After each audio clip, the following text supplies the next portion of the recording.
Someone to talk to today, please contact Crisis Services Canada by either calling them at 1-833-456-4566 all hours of the day, or you can text them at 45645 at 4 p.m. to 12 a.m. Eastern Time. Remember, you're not alone, and Crisis Services Canada is here to help.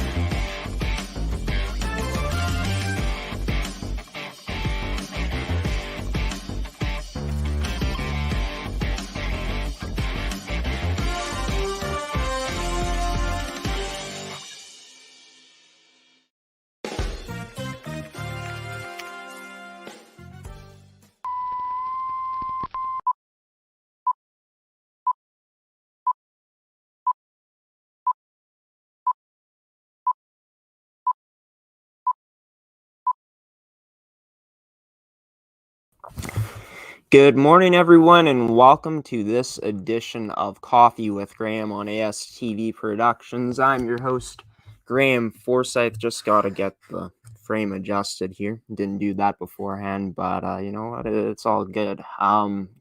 Today's edition of Coffee with Graeme, like all of our other editions of this show, is brought to you by Fabricland Winkler, Evolve Green, and AETi. We got two guests join the show today, both from hockey leagues, one from Manitoba, one from Saskatchewan. And this first guest is a head coach in the MMJHL, which is the Manitoba Major Junior Hockey League. It's Brock Couch, head coach of the Stonewall Jets. I'm going to have him on the show today just to discuss his time as the head coach of this team. He started back in the 2014-15 season. He was able to guide that team to a championship back in 2015-16. And yeah, we'll talk about that as well as the team heading into this season as well on this edition of Coffee with Graeme with Stonewall Jets head coach Brock Couch on Coffee with Graeme here on ASTV Productions.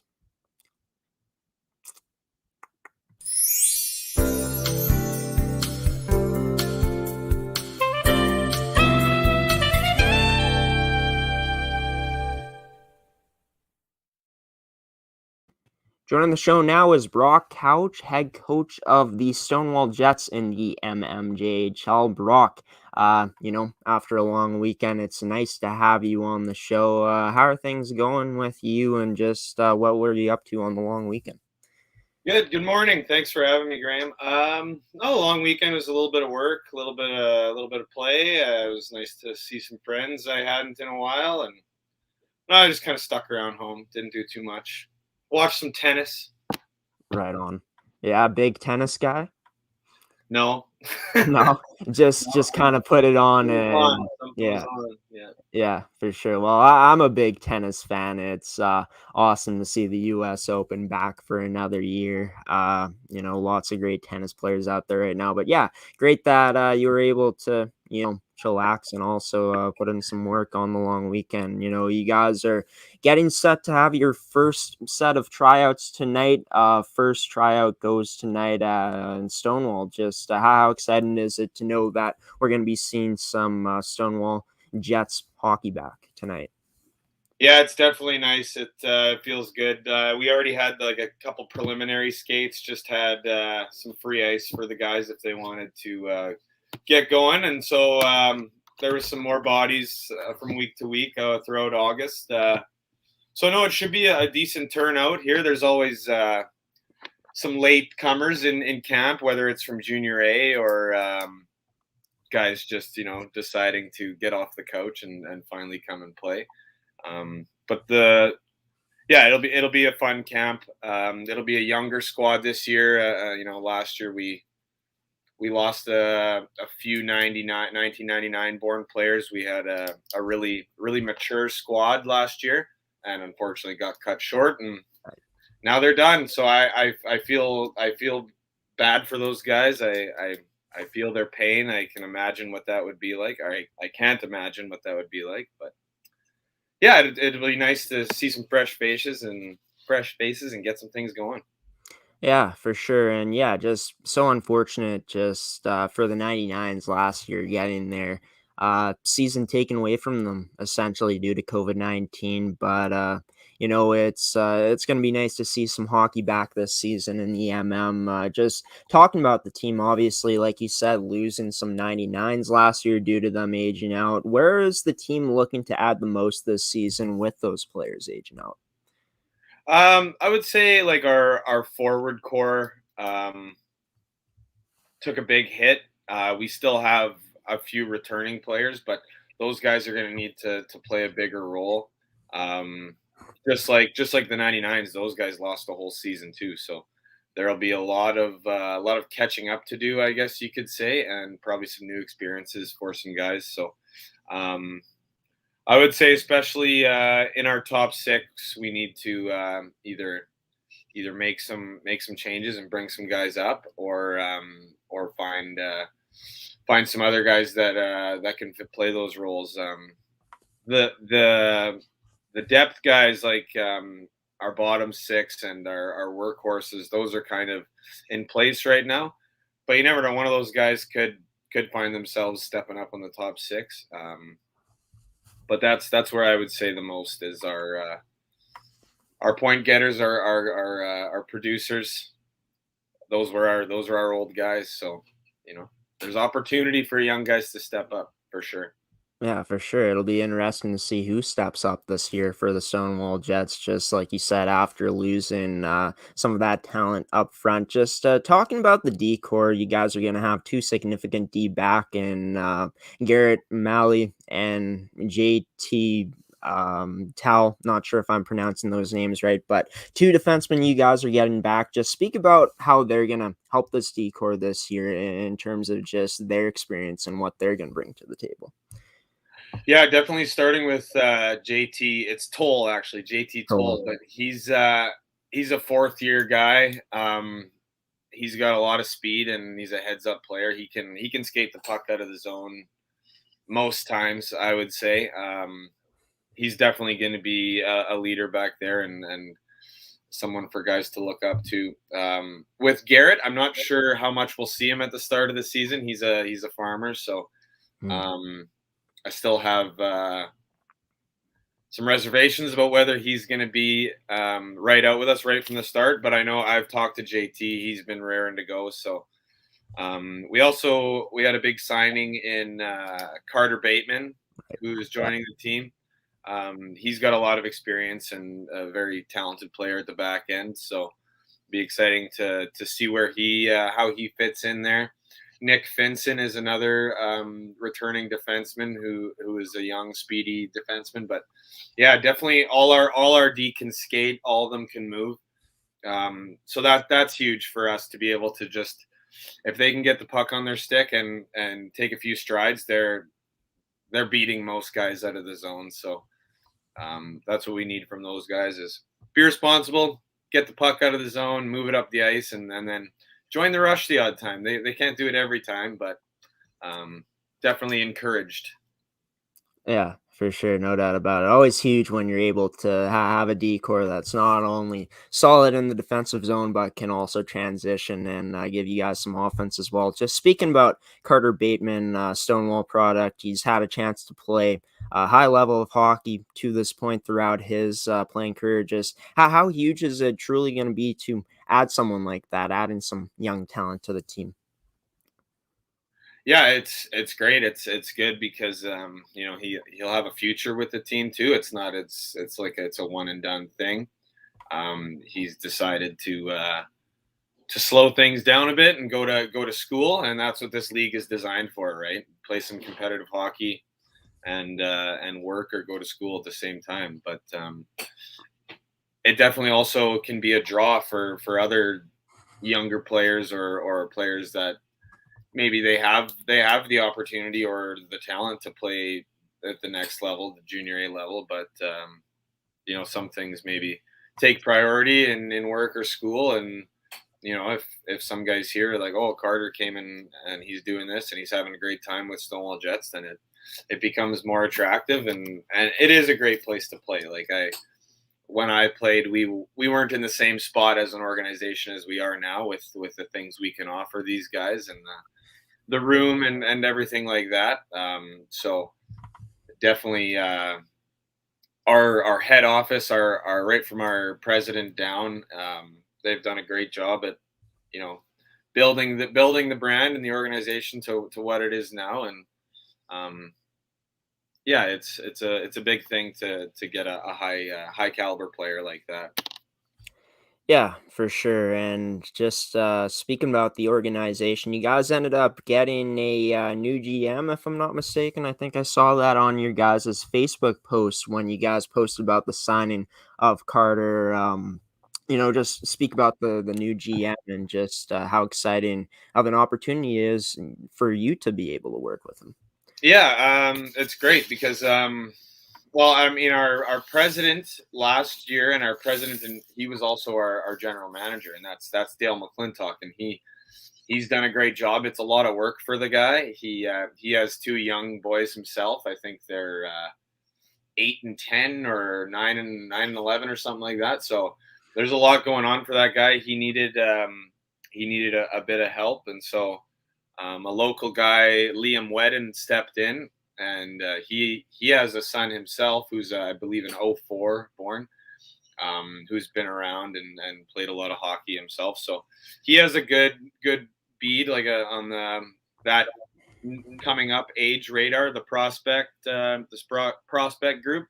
So it's definitely nice to have a guy that has connections with kids those age coming up, because you can lose it or whatever, like if you're like Dale went out and he found a lot of these 99s that aged out last year and the last few years prior, and you can't, it's tough to keep connections with all of the upcoming age groups. So that's definitely one major reason why Liam was a very attractive candidate for this new role, and he's doing a great job. He's making phone calls and just talking to the junior A clubs and making keeping those relationships going. That's a huge thing, because you don't have a lot of people or players searching your club out. You got to go out there and let them know, like, hey, we're a team, we're interested. Come and have a look. This is what the league's all about, and it's exciting. I think for a few years to come, he'll definitely do a good job of building up the prospect pool and putting some competitive teams out there consecutively year after year. Well, unfortunately, I wasn't able to hear you for most of that answer. There's always some glitch with my, I think it's to do with this microphone where everyone else can hear you, but I can't. So we're going to send it to a commercial break. On that note, I'm going to get you to rejoin the stream. And after the break, we'll get Brock back in here to continue talking about the Stonewall Jets this season. And we're also going to dive into his career as the head coach of Stonewall so far. You're watching Coffee with Graeme here on ASTV Productions with the first guest of today's episode, Brock Couch, head coach of the Stonewall Jets. We'll be back after the break here on ASTV Productions.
Welcome back to ASTV Productions. Had to send it to a commercial break there because I was unable to hear Brock, but I can hear his background noise now, so that's a good sign. And yeah, I've just been talking to Brock about the team heading into this season, as well as one of the new additions that they have on the team this year, in Carter Bateman, a young defenseman that they recently acquired. And yeah, we'll just continue to talk about the team heading into this year. Just speaking about the goaltenders. Obviously, you guys got experience on the defensive end of things, but just speak about what the goaltending situation is going to be looking like this year for them to backstop this team. Yeah, we got a young guy last year. Liam Jardine was his name. He's from the Brandon area. He's a 19-year-old now, and I think he got one start in our 4 games that we played last year, and he won. He was exceptional. So it's exciting. He's definitely on board and excited about the season. He got all of new gear that matches our colors and stuff like that. So he's definitely committed and nice young guy. But I think there'll be some competition for him. He is still 19, and only one goalie can play every game, right? So there's a young man from Oakbank by the last name of Kislik. I'm not sure what his first name is. There's 2 brothers that they're both coming to camp. One's a player, one's a goalie. And I think there's still more on the radar too, either coming from Junior A or the Superior League in Ontario there. So yeah, I mean, the 2 jobs aren't set in stone yet, but it's always good to have the competition back there. You don't want a guy to get too comfortable in there. You obviously want him to be comfortable, but always know that if there's someone waiting to take your spot. So we'll be in good shape in net, I think. Yeah, for sure. And that's awesome that Liam's getting that full buy-in, just getting that matching gear that matches the colors. That's awesome to hear. I always love to hear that. But, just talking about, how you guys are able to branch out to areas, not only in like you guys' area of Stonewall, but getting players from other places too, like you said, the Superior League in Ontario. Just what does that say about where the Stonewall Jets organization is at this point in terms of just scouting talent and bringing in talent from other places? Yeah, I think it definitely comes from Dale the last few years, building relationships with other teams, GMs. But I think word of mouth travels too. Like, oh, this kid played here, or my son played for the Jets a little bit, and hey, it's always an option if they're putting it out to the players or the GMs could maybe say a few good things to parents about us. But definitely the open areas where they're from, where they grew up. That's important to branch out and look for that. Like we have the Portage area locked down, but we've signed kids out from Dauphin and, like I said, Brandon. The Superior League does seek out a lot of Manitoba players. So if guys are sent back home or they're not enjoying it being away, it's a little closer to home here. We're half an hour from the city, and there's lots of options, I guess, for work and school around here too. So I think that's a big part of it. Yeah, for sure. It's great. Like you guys have been able to branch out to those other areas like Dauphin and Brandon and those areas like Portage as well. Just talking about the team heading into the season, obviously the forwards, like you said, is probably going to be the biggest place you guys are looking to add. You guys got experience on the decor, and it's going to be exciting to see what the goaltending situation is going to look like for you guys this season. But what we say is the expectation this year heading in for this Stonewall Jets team. Of course, this team has had a chance to make the playoffs every single season since that championship year in 2015-16 with you as the head coach, finishing second place last season in that short amount of time that you guys had. So with all that history of how consistent you guys have been, what would you say is the expectation for this team this season? I would say just stay competitive. I know that we're gonna have a lot of young guys, and just as long as they're hungry to improve and learn, I guess just get better every day. Come to the rink at practice or games, like wanting to get better, wanting to do your best. But I'm not gonna put too much pressure on the guys to have the best record. It's not all about the numbers right away. But as long as we're improving and we peak at the right time, like the top 8 of 10 teams makes playoffs, right? So as long as we stay out of the basement, you get to playoffs and anything can happen, right? So I'm hoping that we stay above 500 and we stick around in the top half of the standings. But there's going to be a lot of strong teams in the league this year. It'll be interesting to see where we match up, but you can't worry too much about what other teams are doing. It's just as long as we start with a good attitude and whatever happens, but just try and get better every game.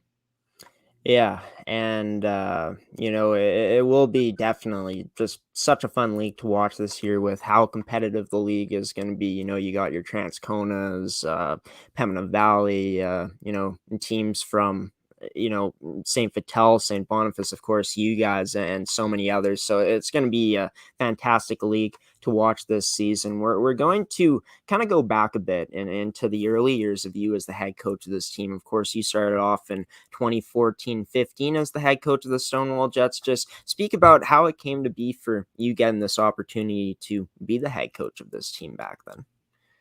Yeah, well, I was actually I played all 4 years. I was the captain until 2012-13 when I aged out, and then I coached a year of AAA as an assistant coach, and I was actually brought on as an assistant coach to the Stonewall Jets with Ralph Nesper. He's a good old friend of mine, and he's been around my whole life throughout hockey, and he was the general manager at the time. So he brought me on. He thought it was a good idea.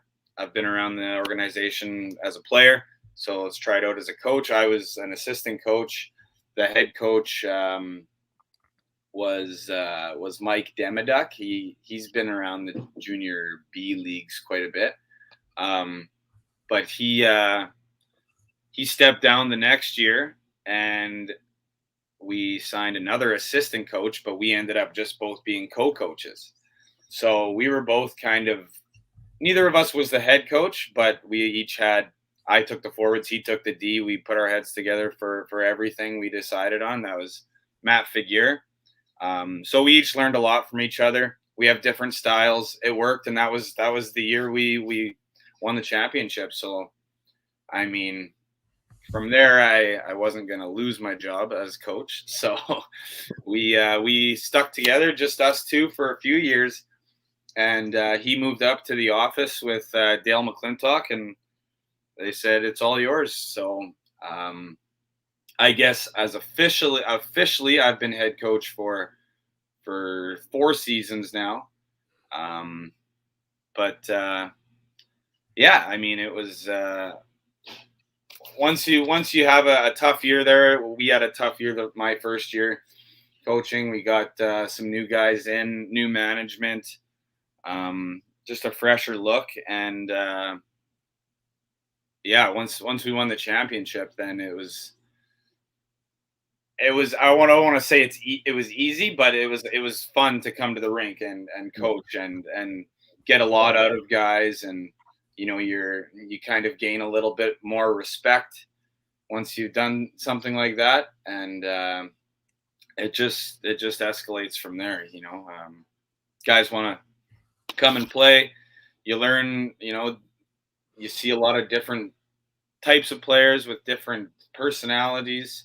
You figure out what works and what doesn't. And I guess maybe that's one thing that I thrive at, is the emotional intelligence. I suppose I'm not the most book smart guy, but I can read how a player's feeling, what he's dealing with. And I mean, I've been through it all as a player, good years, bad years, and I've played with, or sorry, I've been coached by a lot of different types of coaches, so kind of see what works for some guys and what doesn't. You can't treat every player the same, but as long as everybody gets treated with respect, then you'll get it back. Yeah, that's crazy. Just 2 years removed from your junior hockey career with Stonewall, there you are back again in the thick of things as being a coach on this team. And yeah, I'll be honest, I'm not the greatest book smarts guy either, but more street smart than anything. But just going back to that championship season in 2015-16, you guys come into the playoffs as the fourth seed. Of course, you guys had a great goaltender in Hunter Plaza, a roster that was obviously exceptional enough to win the championship that season. Just take me back to that time when you guys were able to make that run of being able to win a championship in 2015-16 with that roster. Right. We did have a very strong team on paper. A lot of older, mature players. Some that I had actually played with in my last year. There was a few still there, and we obviously made some big additions in Chase Faulkner and Eric Swanson. That was a huge, and Eric Swanson's actually one of my assistant coaches now.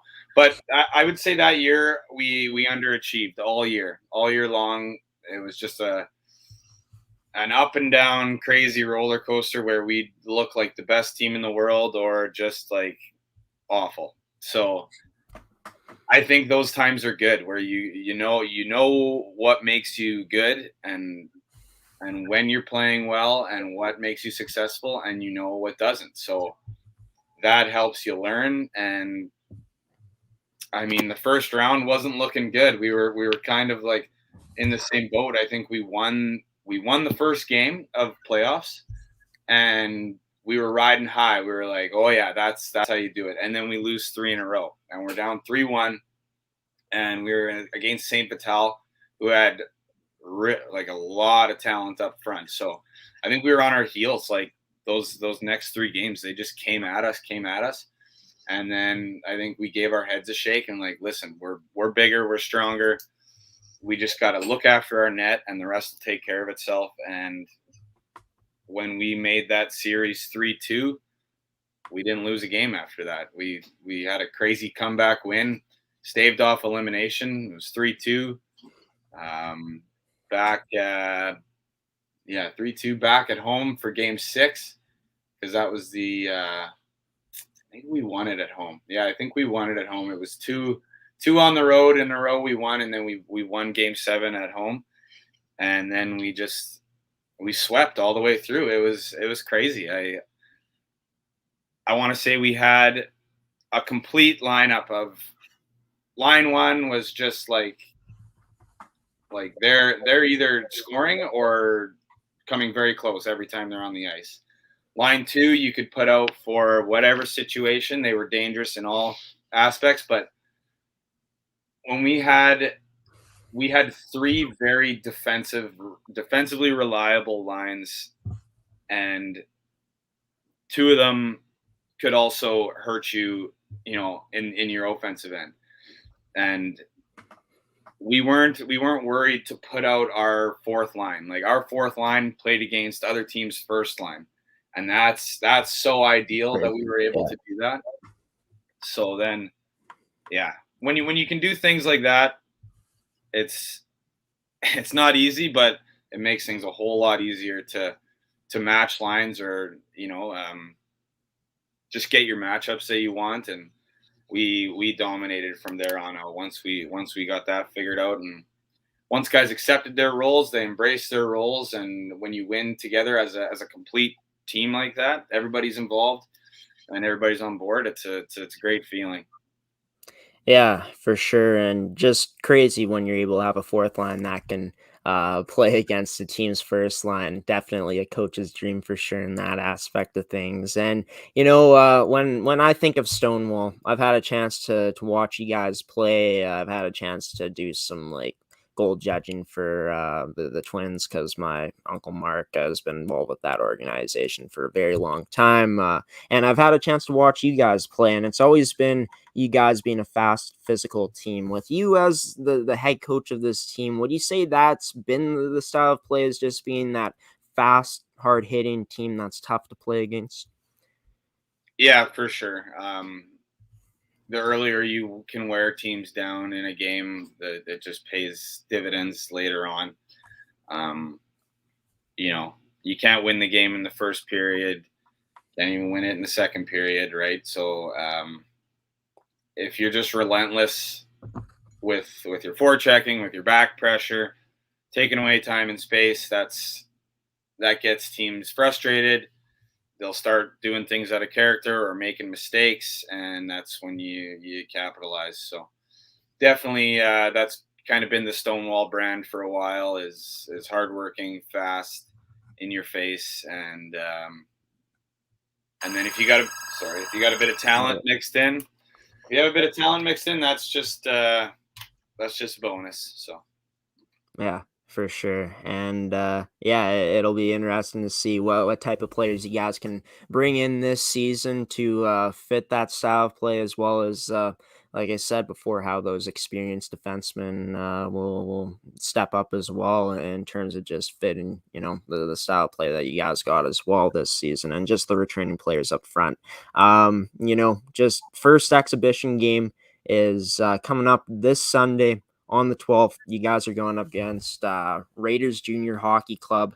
First of two games against them this preseason. Just, like tryouts, how exciting is it going to be, to a bigger extent to see, some game action back in the MMJHL for you guys?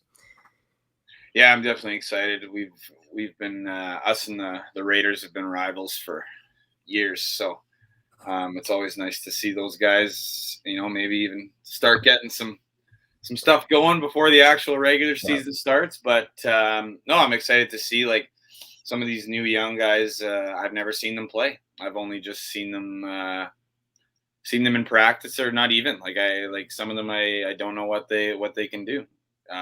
So it'll be interesting to see where guys fit. But yeah, exhibition's always an interesting time, because it doesn't matter what happens, but you definitely need to build off of it, and you don't take it with a grain of salt with what goes on out there. You have to kind of see the tendencies of different guys, and we don't have a lot of time to figure things out before the regular season starts. So guys got to step up, and as a coach and as a coaching staff, you got to start making decisions pretty quick about who fits where, and who's playing with who, and getting the most out of guys early on. Just speaking about in terms of the strategy of the lineup, are we going to see a lot of the young talent in and not so much of the experienced returning players in some of the games? Like, what's going to be the plan in terms of just the rosters you guys are going to be looking to put out there in those games in the preseason? Yeah, I think there'll be a lot of newer guys that we just need to see more of. Some of the returning guys, we know what to expect out of them. They'll definitely get in like one of the 3 or 4 exhibition games we have, but you just kind of sprinkle them in to keep them fresh, right? It depends on what decisions we have to make, and how many defense are how many extra guys, because we we're gonna carry up to 25, 30 guys for a while. Once we decide to release guys, which is always tough, but you just want to get everybody in, get their reps in, and at the same time have to make decisions on who we're going to roll with on our starting lineup for day one of the regular season. So.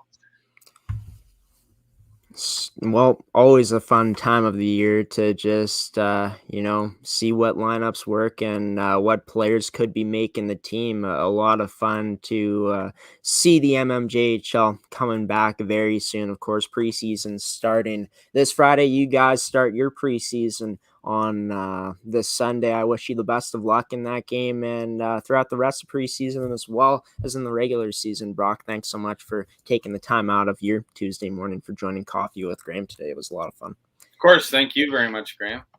Yeah, for sure. That was Brock Couch, head coach of the Stonewall Jets in the MMJHL, joining me on the first part of this edition of Coffee with Graeme. After the break, we'll be moving on to some female hockey in Saskatchewan. Craig Perrett, head coach of the Notre Hounds in the Saskatchewan female U18AAAHL Hockey League, will be joining me right after the break. You're watching Coffee with Graeme here on ASTV Productions. Stick around after this commercial break. Why go solar? Solar is better than ever. Our revolutionary design and inverter equipment with the latest in solar panel technology for the ultimate in-home and business security. That's right, I said security. Grid security and security of your home are linked. Fortify your future today with a battery backup system. No maintenance, quiet running. Did you know in Manitoba, grid-connected, off-grid, and battery backup systems are 100% right off in the year you purchase for any company or farm? Do you want to back up your internet, keep your tills running, and the lights on? We can install a system that is right for you with battery backup fully capable of taking on all those essential loads and keeping you running. When you call our experts at Evolve Green, ask about getting your free energy audit today. Call or email today to find out what system works best for you. 1-866-5-EVOLVE or support@evolvegreen.ca. Also, be sure to check out our website at www.evolvegreen.ca.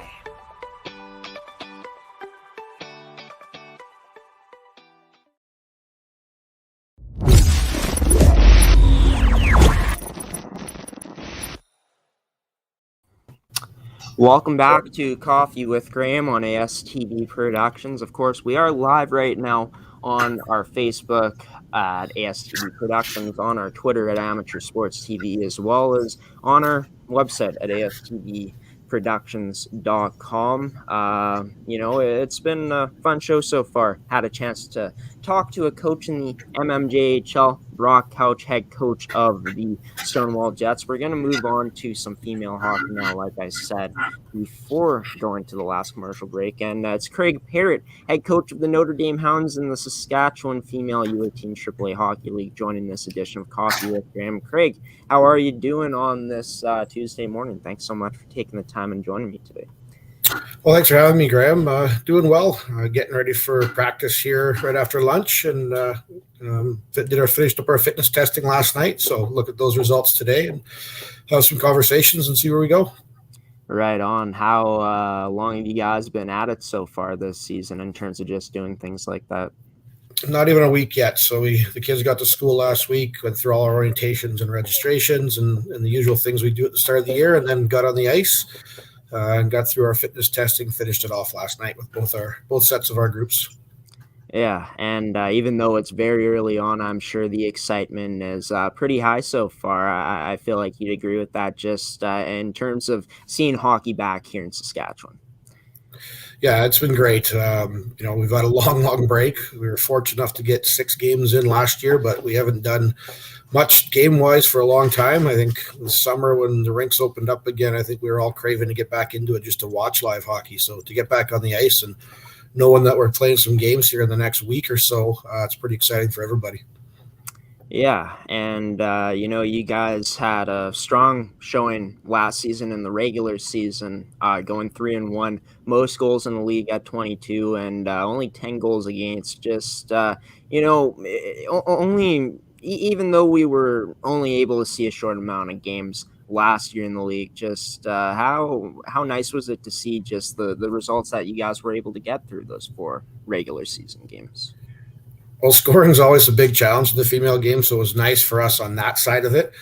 We were pretty early on in the season. We still were. It was good to see the progress we were starting to make, and then everything kind of got shut down. So, the challenge this year is to see how that skill development that we worked on from December through to the end of May last year transitioned into games. So, it's going to be an interesting one for sure. For you took over as head coach in 2018-19. Is that correct? Correct. This is my 4th season here. Yep.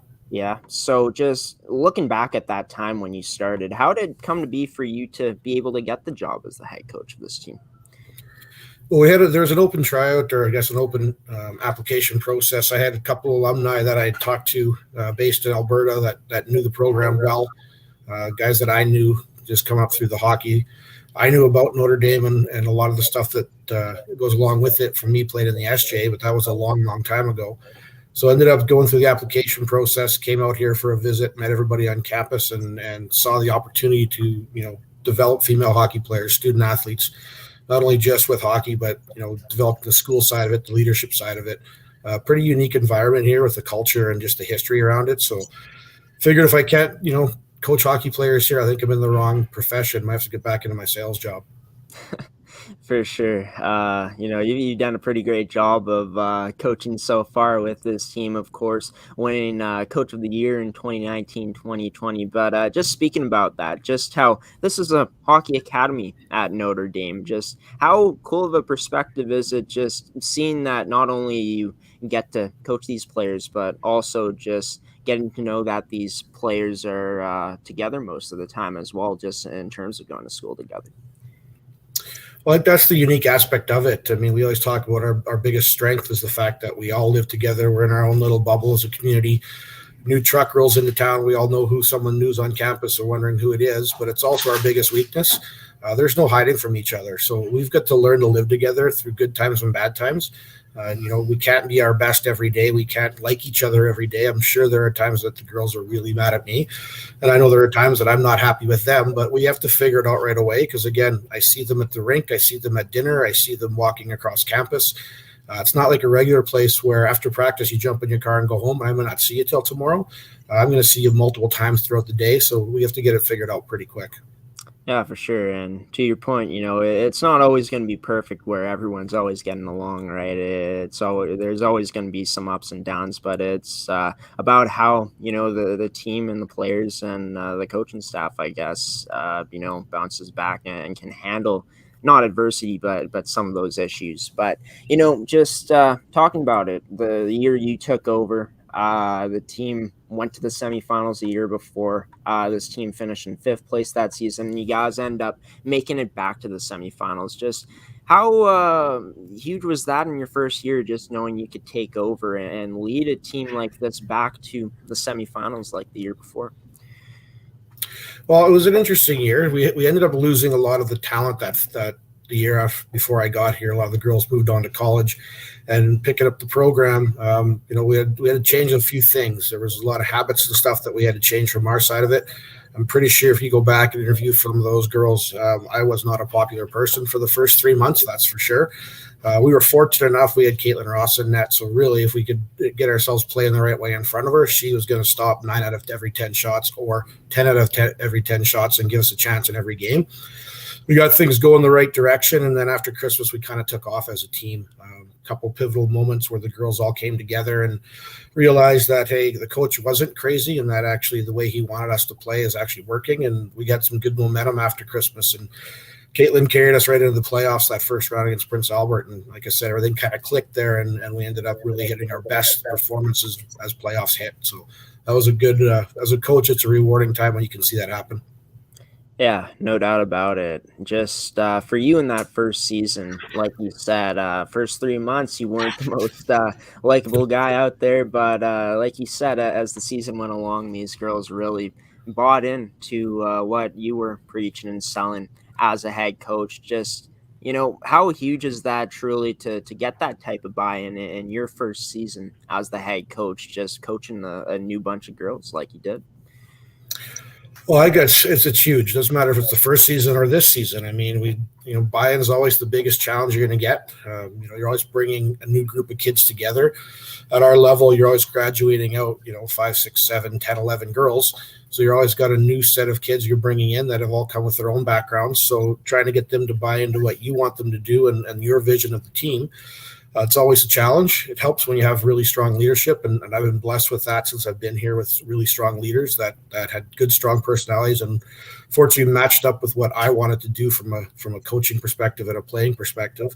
I think we're at the point now where our leaders kind of take over. I don't have to do as much talking in the weight room. I don't have to do as much talking in practice. Before the games, before practices, our leaders kind of take over, and they're the ones that set the way and show it for the new girls coming in. So I don't know whether you're here or doing short-term competition or anywhere, the quicker you can get buy-in, or you don't necessarily need every girl buying in, but the majority of your team is buying in, that'll keep your team on the right line. Just speaking about your coaching philosophy, what would you say that Craig Perrett's what his coaching philosophy is? Well, we definitely base things around a work culture here. I mean, we're working in the classroom, we're working in the gym, we're working on the ice. I know even just discussions with some of the new girls here, practices are just like we're playing. We're playing at the pace of practice that we play in a game. So there's not really a second off in practice. I know a lot of them have already kind of said to me that this is very different than what they're used to. So for us, it's a work culture. As soon as you get in the gym, we're working. As soon as you get in our shooting center, you're working. As soon as you step on that ice, you're working. So we're definitely a work-based culture here, developing our kids. For me, winning is a byproduct of development. If we develop them right, the wins will take care of themselves. It doesn't necessarily have to be next week. If we're doing it the right time and we get everybody pulling in the right direction, I think that makes it better. We have to go through some adversity. If we don't, you run into playoffs and something goes wrong, it's very hard to bounce back from. I like to have good character kids that know what they're getting into, kids that care for one another, want to care for someone else in our dressing room more than yourself. If we can't get to that point, I don't think teams can be very successful. But I think at the end of the day, it's based just around being a good person and wanting to come to work every day and get yourself better, wanting to be a college hockey player. And there's lots of opportunities out there, but there's also lots of competition. Yeah, and just speaking about going into 2019-2020, you guys go 12-13, 3-2.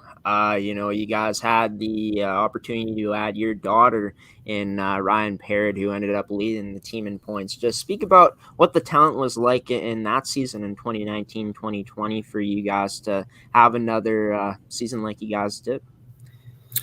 Well, that was a younger year for us. We had a few other girls, Kara Merriman and Caitlin Gilroy were coming along as well. They're both grade 10 students. The development of the team, we started out, a little young, so lots of mistakes happened in the games. The attitude and the effort was always there. I think as our younger grade 10 started to get comfortable in the league and started finding some chemistry with other players, we started to come along as a team. We were fortunate on the back end. We had 5 returning defensemen: Annie King, Kendra Zukotsky, Jada Livingston, 3 of our pillars back there that we could make some mistakes offensively and they could make up for it. I think as the season got along and we got more confidence, we developed here, got stronger in the gym. It made the game easier for us. And again, going into playoffs, we're just getting ready. We're on a pretty good run there. And then I remember the night very vividly as we sit there on, I think it was March 12th, the night before we're getting ready to play Battleford. The phone rings from the league and says season's canceled. So again, another one of those difficult conversations you have to have. And it was pretty disappointing end, but it wasn't just that for us. I think the whole world had that. Yeah, it's such a crazy time looking back at that. I remember in terms of just sports, it started with the NBA, and then it was just trickle-down effect of all the other leagues shutting down, of course, some minor leagues as well, like the AAA league in Saskatchewan, the MFHL here in Manitoba, so many other leagues shut down too. It was just a depressing time, to say the least, but just nice to know that we're going to potentially, hopefully, see a full season of hockey back here in Saskatchewan at the AAA level for the female girls. Just speaking about that, having the grade 10s you guys did have on the team that year, that young talent, even though they didn't have a full year to continue to develop, how huge is it going to be to have that returning talent on the team this year to guide the younger players? Well, it's going to be an interesting start. I mean, I was just being at some of the showcase events this summer and watching, comparing the age groups. The ones that I went to, the 04 age group has really stood out against the 05 and the 06. The 04's got to play a full season. We just missed the playoffs at the end, where last year the 05 group played, 4, 5, 6, 7 games at most. The 06s didn't even get to play a second year Bantam. So now we're all coming back into the league. One, I've noticed that the energy level is so much higher because we're excited to be back playing hockey because we actually missed the game, which is a good thing. But it's going to be a little sloppy, I think, off the start. And as a coach, you're going to have to really check yourself a little bit and understand that these kids haven't played a game since last November, even the 04 group. But, coming in with a little bit of an older group and a lot of kids that have played in our league already, I'm looking forward to them really showing what it takes to play and get through that first little rough patch and see how it comes out and as we move the season forward. How excited are you to continue to just see the continuing development of players like Caitlin Villeroy and Ryan Perrett this season? Two players that are going to be obviously relied upon hugely to give you guys the results that you want in the win column this year. Well, for me, that's one of my things I enjoy the most about coaching is getting the opportunity to develop the kids and watch them as they start. So, bring the kids in here in grade 10, see them from a strength perspective, see them on the ice, watch them get stronger, watch them develop. One of my biggest sayings is, once you graduate from here, I get to become from your coach to your fan. So I pay attention to where a lot of the girls are going. I like to watch, games with Hockey TV and ASTV and things like that. We can watch a lot of the games. You can stay up to date with your players online. I get a lot of phone calls throughout the year from kids just calling back to ask for some advice or, thank me or just to say how much they didn't realize what we were doing at Notre Dame was helping them get into college until they actually get into that game. So it's quite enjoyable from my side of it. I think, like I said, that's my biggest thrill is watching these kids develop and watching them get their opportunities to get college hockey. And then once they get there, maybe we were fortunate enough to have a Team Canada kid here, so we can watch Annie's growth as I got in here. So those are the things I enjoy the most is just watching these kids get better and better and watching them develop as young ladies and leaders. Yeah, and you guys have had a chance, of course, as always in this team's history, to develop those players and get them to the next level. Just, like you said about development, that's one of your favorite parts, but just what's that satisfaction like knowing that these players are actually able to follow through with that and take that next step of getting noticed by colleges and committing to universities and colleges? Well, I think what it does is it reinforces what we're doing at Notre Dame is the right path for the female game.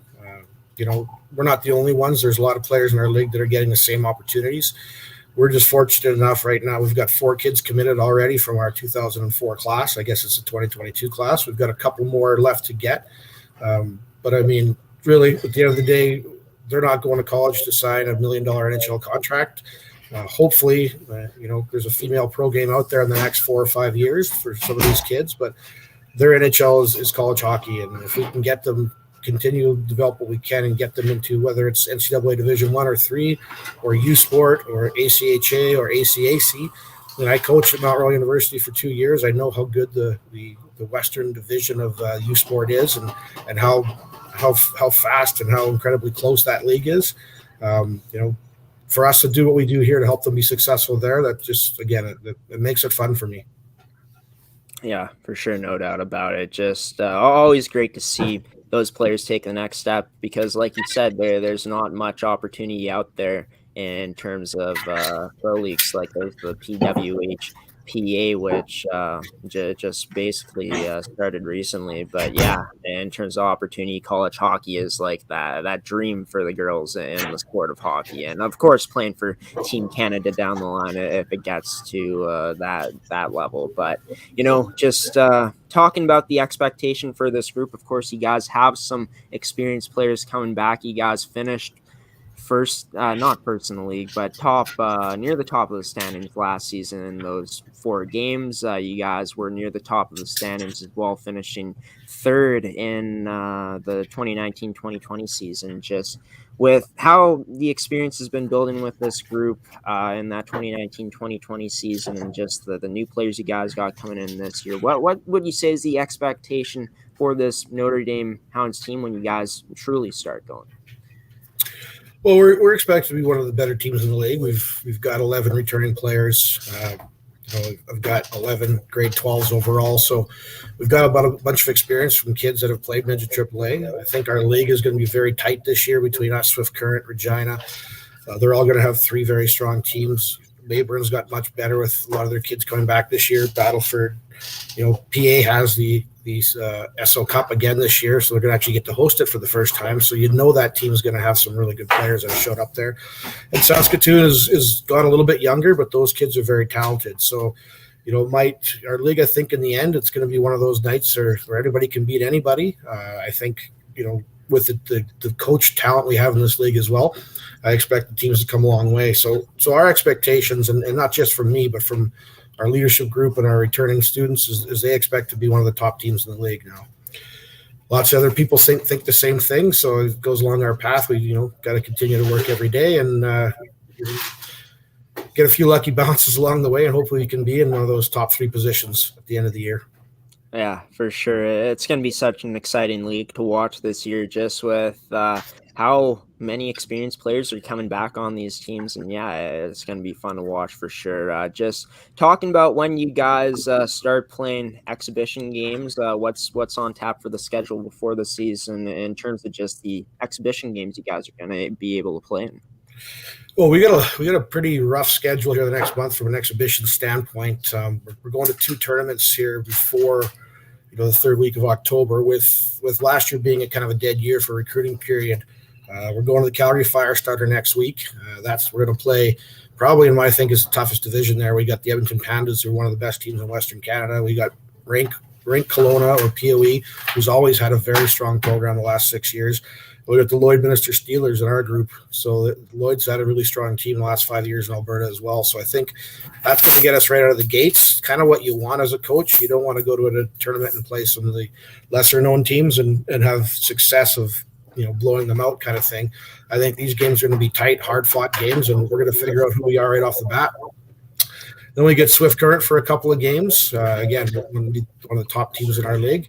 And we move into our showcase out of Swift Current that 2nd and 3rd of October. And we got Weyburn the first game, and I think it's PA the second game when we're there. So again, it doesn't get any easier as we go. And we finish up the month going back to Calgary to play in the Edge Chinook Classic against 8 of the top teams, or 7 of the other top teams in Western Canada. So we're coming out of the gates gutting.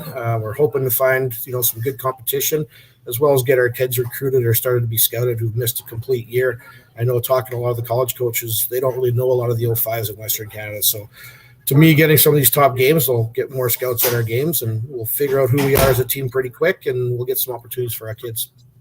Yeah, and with so much on tap before the regular season even starts, I'm sure for you guys as a coaching staff, as a program, are very happy to see this amount of games against this competition, just because, for the younger players coming into the team, they haven't had that game experience yet. Would you agree with that?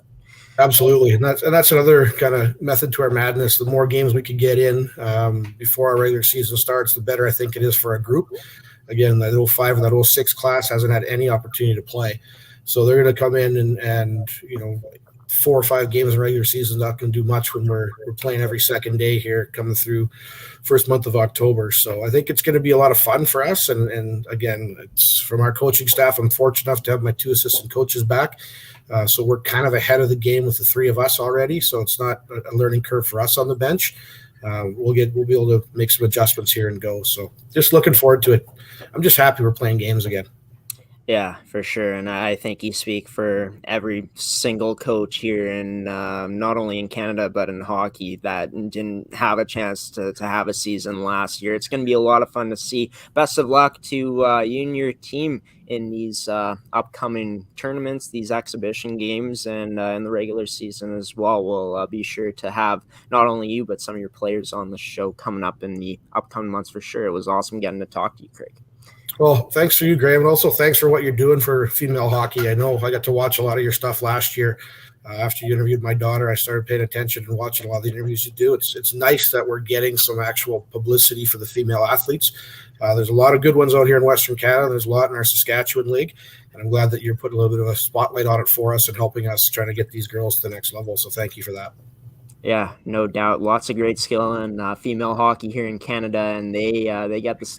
They deserve to get the same recognition as a lot of teams out there for sure. Just with how strong the leagues are in Saskatchewan and Manitoba as well at the AAA levels. So I'm gonna let you go now. We're going to take our final commercial break here in this edition of Coffee with Graeme here on ASTV Productions. I'll be right back after the break for some final words. Stick with me here on this edition of Coffee with Graeme on ASTV Productions.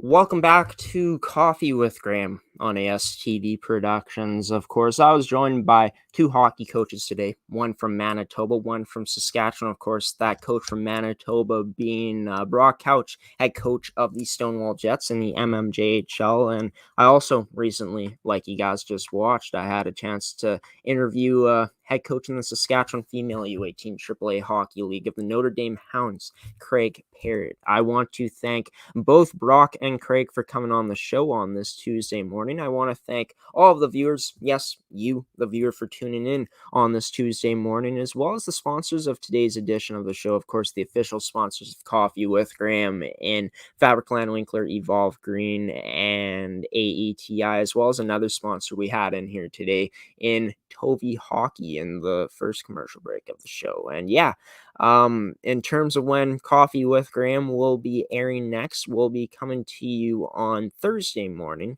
this Thursday at 10 a.m. Central Daylight Time. We'll have a all new lineup of guests. Might be one guest, might be multiple. Who knows how packed that schedule is going to be. But yeah, you guys will be able to see who those guests will be on Thursday's edition of the show on our social media pages, on our Facebook at ASTV Productions, on our Twitter at Amateur Sports TV, as well as maybe on our Instagram, depending on if we're able to get the post out. I haven't posted on there for a while, but yeah. That episode going on Thursday at 10 a.m. Central Daylight Time. You can catch that episode on our Facebook at ASTV Productions, or you can simply check it out on our website at astvproductions.com. But until then, until Thursday, folks, I've been your host of Coffee with Graeme, Graeme Forsyth, signing off now. Have a wonderful rest of your Tuesday. Stay safe out there. And of course, until I see you on this Thursday coming up, have a good one. Peace out, everyone.